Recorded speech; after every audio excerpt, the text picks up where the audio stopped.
여러분, 지금 당장 휴대폰을 켜서 내 계좌에 찍힌 숫자를 한번 봐주십시오. 만약 내일 아침에 그 돈이 그냥 화면 속 그림의 떡으로 변해버리고 은행에 달려가도 단 돈 10,000원조차 인출할 수 없는 지옥 같은 상황이 닥친다면 어쩌시겠습니까? 내 돈인데 내 마음대로 만질 수도 쓸 수도 없는 이 기가 막힌 금융 감옥이 지금 중국에서는 14억 인민의 현실이 되었습니다. 지금 중국 대륙 곳곳에서는 이런 믿기 힘든 일들이 실제로 벌어지고 있습니다. 어느 날 갑자기 평화롭던 도심의 은행 입구에 시커먼 철제 셔터가 내려왔습니다. 새벽부터 줄을 서서 문이 열리기만을 기다리던 사람들은 그저 멍하니 굳게 닫힌 문만 바라보며 가슴을 쳤습니다. 그들이 맡긴 돈은 딸의 결혼 자금이었고 늙은 부모님의 수술비였으며 노후를 지탱할 마지막 생명줄이었습니다. 하지만 돌아온 것은 현금 수송차가 아니라 방패를 든 무장 공안과 시커먼 장갑차뿐이었습니다. 지금 중국 전역 500여 개의 중소은행에서 동시에 벌어지고 있는 이 기막힌 사태는 단순히 일부 은행의 경영 부실 문제가 아닙니다. 이건 십경원이라는 인류 역사상 유례없는 거대한 부채 폭탄이 드디어 터지기 시작했다는 명백한 신호입니다. 십경원이라는 숫자가 가늠이 되십니까? 전 세계 모든 나라의 빚을 다 합쳐도 만들기 힘든 그 어마어마한 돈이 지금 중국이라는 나라의 목을 조르고 있습니다.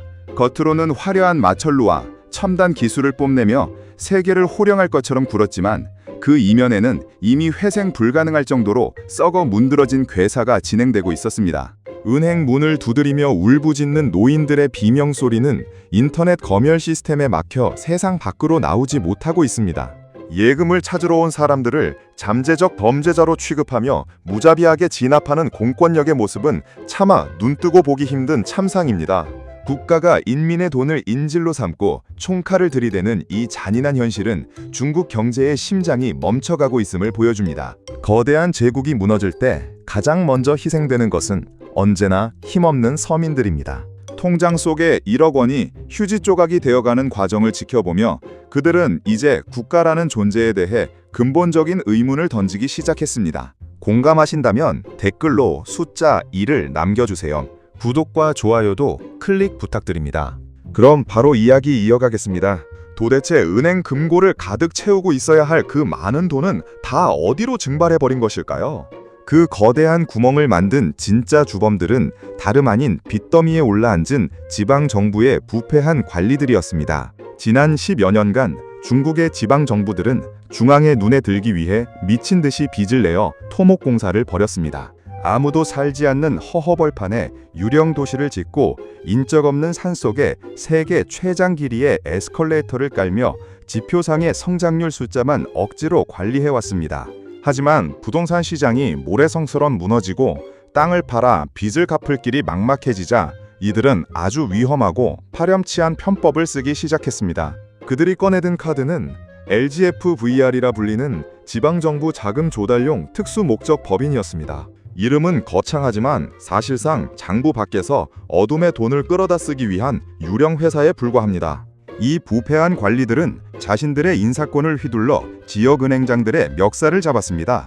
내 유령 회사에 돈을 빌려주지 않으면 당신 자리는 물론이고 가족의 안위도 보장하지 못하겠다며 협박과 회유를 일삼았습니다.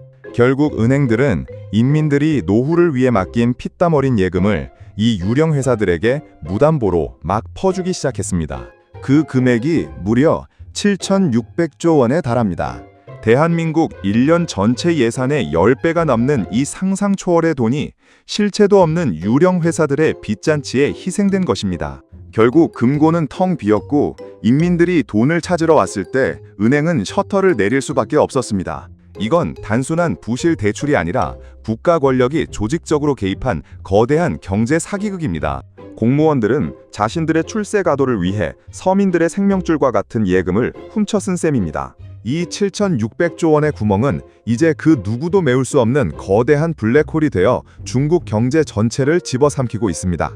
지방정부가 부도를 내면 그 피해는 고스란히 아무 죄 없는 예금자들에게 돌아가고 이는 다시 소비 위축과 경기 침체라는 잔인한 악순환의 고리를 완성합니다. 지방은행들이 곳곳에서 픽픽 쓰러지며 인민들의 통곡 소리가 하늘을 찌르는 동안 북경의 화려한 사무실에 앉아있는 국가 소유의 대형 은행들은 겉으로는 아주 태연한 척 연기를 했습니다. 우리 시스템은 강철처럼 건강하다.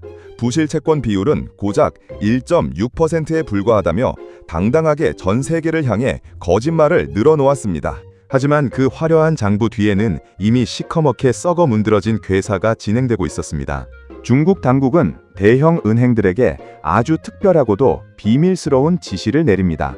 바로 빚을 갚을 능력이 전혀 없는 부실 기업들의 원금 상환일을 슬쩍 미뤄주고 장부상에는 여전히 정상적인 대출인 것처럼 둔갑시키라는 것입니다. 이른바 폭탄 돌리기가 시작된 것입니다.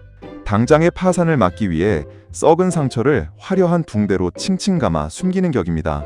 하지만 냄새는 숨길 수 없습니다. 정밀한 조사 결과 중국 대형 은행들의 실제 부실 채권 비중은 정부 발표의 20배가 넘는 30%에 육박한다는 충격적인 사실이 드러났습니다. 즉, 은행이 가진 자산 100개 중 30개는 이미 회수 불가능한 쓰레기라는 뜻입니다. 이 거대한 거짓말의 둑이 무너지는 건 이제 시간 문제입니다. 정부는 숫자를 조작할 수 있지만 시장의 냉혹한 흐름은 결코 속일 수 없습니다. 은행들이 서로를 믿지 못해 돈줄을 틀어주기 시작했고 기업들은 운영자금을 구하지 못해 줄도산 위기에 처했습니다. 겉은 번지르르해 보이지만 속은 텅 빈 유리궁전과 같은 중국의 금융 시스템. 작은 충격 하나에도 산산조각이 날 준비가 되어 있는 이 위태로운 상황을 인민들은 공포 속에 지켜보고 있습니다.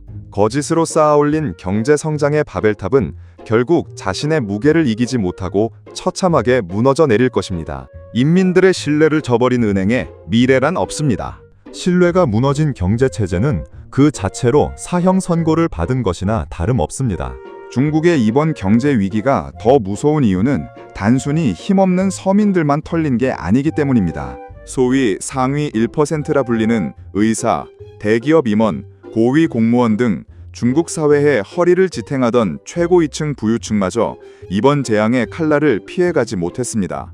이들을 타깃으로 연 10% 이상의 말도 안 되는 고수익을 보장한다며 일경원 규모의 그림자 금융시장이 연쇄 붕괴를 일으켰기 때문입니다. 그 중심에는 초대형 자산관리 회사인 중지그룹이 있었습니다. 이들은 부유층의 자금을 자석처럼 끌어모아 부동산 개발 사업에 문어발식으로 투자해왔습니다. 하지만 부동산 불패 신화가 깨지자 이들이 약속했던 고수익은커녕 원금조차 돌려줄 수 없는 파산 상태가 되었습니다.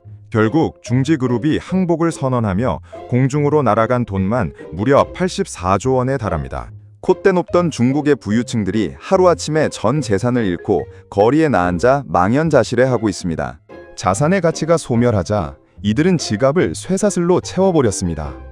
돈 있는 사람들이 지갑을 닫으니 중국의 내수 경제는 그야말로 심정지 상태에 빠졌습니다. 상하이와 심천의 명품 매장들은 파리만 날리고 최고급 식당들은 줄줄이 문을 닫고 있습니다. 이는 단순히 경기가 안 좋은 수준을 넘어 사회 지도층의 심리적 붕괴를 의미합니다. 부의 선순환이 뚝 끊기고 불신의 독소가 사회 전반에 퍼지면서 중국 경제는 회복 불가능한 깊은 내상을 입었습니다. 일경원이라는 천문학적인 그림자 금융의 잔해는 이제 전 세계 금융시장으로 전이될 준비를 하고 있습니다. 부유층의 몰락은 곧 그들이 투자했던 전 세계 자산의 회수로 이어질 것이고 이는 주변 국가들의 자산 시장에도 엄청난 하락 압력으로 작용할 것입니다. 눈먼 돈들이 사라진 자리에 남은 건 차갑고 무거운 빚더미뿐입니다. 중국 당국은 이 거대한 경제 위기로 인민들의 분노가 폭발해 체제를 뒤흔드는 폭동이 일어날 것을 극도로 두려워하고 있습니다. 그래서 그들이 꺼내든 마지막 카드는 바로 통제사회의 완결판 디지털 위안화에 덫입니다. 중국 정부는 편리함과 안전을 내세워 인민들에게 실물 현금 대신 디지털 위안화를 쓰라고 강요하고 있습니다. 하지만 그 화려한 포장지를 한꺼풀만 벗겨내면 소름 돋는 진실이 숨어 있습니다. 디지털 위안화의 진짜 목적은 인민의 자산을 100% 감시하고 통제하는 것입니다. 모든 거래 기록이 정부의 중앙 서버에 남기 때문에 누가 어디서 무엇을 샀는지 낱낱이 파악합니다. 더 무서운 것은 돈의 유통기한을 걸어둘 수 있다는 사실입니다. 정부가 정한 기간 내에 돈을 쓰지 않으면 통장의 잔고가 연기처럼 사라지게 만듭니다. 저축을 원천적으로 막아 강제로 소비를 유도하는 현대판 노예 경제 시스템입니다. 또한 뱅크런 조짐이 보이면 아예 시스템상에서 출금 버튼 자체를 삭제해버릴 수도 있습니다. 내 돈인데 내 마음대로 쓸 수 없는 완벽한 금융 감옥이 만들어지고 있는 것입니다. 이건 인민의 기본권인 재산권을 근본적으로 부정하는 행위입니다. 중국은 기술의 발전을 인류의 편의가 아닌 독재의 도구로 쓰고 있습니다. 현금을 없애고 모든 것을 숫자로 통제하는 세상에서 인민들은 정부의 눈치만 보며 살아가는 거대한 소장농으로 전락했습니다. 이 소름 돋는 통제 시스템이 완성되는 순간 중국 경제의 자유는 영원히 사라질 것입니다. 기술이 권력을 만났을 때 벌어지는 이 비극은 인민들의 목을 조르는 사슬이 되었습니다. 이제 자산은 소유하는 것이 아니라 허가받는 시대가 오고 있습니다. 인민들은 자신들의 지갑을 들여다보는 거대한 눈앞에서 숨조차 제대로 쉬지 못하고 있습니다. 은행도 못 믿겠고 주식도 휴지 조각이 되자 절망에 빠진 15만 명의 중국 인민들이 마지막 희망을 품고 사활을 걸고 달려간 곳이 있습니다. 바로 수천 년간 불변의 가치를 지녔다는 실물자산 금이었습니다. 중국 최대의 금 거래 플랫폼이라 광고하며 인민들을 유혹하던 JWIR이라는 회사에 무려 2조 원의 생돈이 몰려들었습니다. 인민들은 내 예금을 찾는 대신 이 돈으로 금을 사서 보관하면 내 노후는 안전하겠지라며 스스로를 위로했습니다. 금값이 연일 최고치를 경신하며 날아오를 때 투자자들은 단체 대화방에서 서로를 격려하며 환호성을 질렀습니다. 하지만 그 환희는 채 하루를 넘기지 못했습니다. 수익을 실현하기 위해 떨리는 손으로 출금 버튼을 누르려던 순간 시스템이 먹통이 되었습니다. 당황한 사람들이 북경에 있는 본사로 한달음에 달려갔을 때 그들을 기다린 건 텅 빈 사무실과 먼지만 수북이 쌓인 금고였습니다. 알고 보니 금고 안에는 인민들의 눈물이 섞인 금이 단 1g도 없었습니다.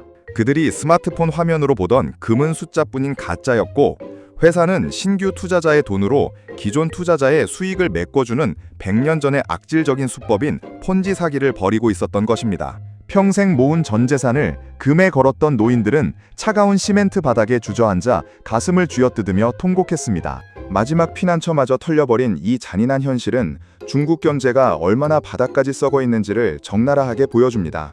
국가가 신뢰를 잃고 사기꾼들이 판을 치는 세상, 그곳에서 인민들은 국가의 보호를 받는 국민이 아니라 사냥감으로 전락했습니다. 2조 원이라는 거금은 연기처럼 사라졌고 사기 주범들은 이미 해외로 도망친 뒤였습니다. 남겨진 이들의 비명은 공안의 삼엄한 경비 속에 무참히 묻혀버렸습니다. 신뢰가 무너진 사회의 결말은 이토록 참혹합니다. 눈에 보이는 화려한 지표가 전부가 아니며 위기의 순간에 나타나는 고수익의 달콤한 유혹은 영혼까지 털어가는 악마의 손길이었습니다. 금융 시스템이 무너지는 소리에 맞춰 중국의 미래를 책임질 청년들은 아예 소망을 잃고 바닥에 들어 누워버렸습니다. 지금 중국 청년들 사이에서는 탕핑이라는 단어를 넘어 바이란이라는 말이 전염병처럼 번지고 있습니다. 썩은 고기가 되겠다는 뜻입니다. 죽어라 공부하고 일해도 집 한 채 살 수 없고 심지어 40년 뒤에 내가 연금을 받을 수 있다는 보장조차 사라졌기 때문입니다. 중국 정부의 공식 발표에 따르면 4억 명의 노인 인구를 부양해야 할 국가연금기금이 2035년이면 완전히 바닥나 잔고가 영환이 된다고 합니다. 청년들 입장에서는 내가 내는 연금 보험료가 내 노후를 위한 저축이 아니라 부패한 관리들의 뒷주머니나 노인들의 용돈으로 사라지는 꼴을 지켜보고 있는 것입니다. 상황이 이렇다 보니 청년들은 비정상적인 착취 구조에 편입되기를 거부하며 대대적인 사회적 파업을 선언했습니다. 결혼도 포기하고 출산은 꿈도 꾸지 않으며 최소한의 생계비만 벌고 누워버리는 것입니다. 이건 단순한 게으름이 아니라 희망이 거세된 세대의 처절한 생존 본능입니다. 국가의 허리가 끊어지고 있는 것입니다. 연금 고발과 청년들의 절망은 중국이라는 거대한 제국을 안에서부터 무너뜨리는 가장 무서운 암세포입니다. 돈을 벌 사람이 없고 돈을 쓸 사람이 사라진 나라에 어떤 미래가 있겠습니까? 9년 뒤면 연금이 사라진다는 공포는 지금 중국의 중장년층마저 패닉으로 몰놓고 있습니다. 젊은이들이 일하지 않는 나라, 노인들의 노후가 보장되지 않는 나라, 중국이 자랑하던 인구 보너스는 이제 인구 재앙이 되어 돌아왔습니다. 이 거대한 침몰의 과정을 지켜보며 인민들은 깊은 절망의 늪으로 빠져들고 있습니다. 인구 구조의 붕괴는 그 어떤 경제 위기보다 치명적이고 돌이킬 수 없습니다. 한때 중국의 자랑이던 엘리트 청년들의 몰락은 더욱 비참하고 처절합니다.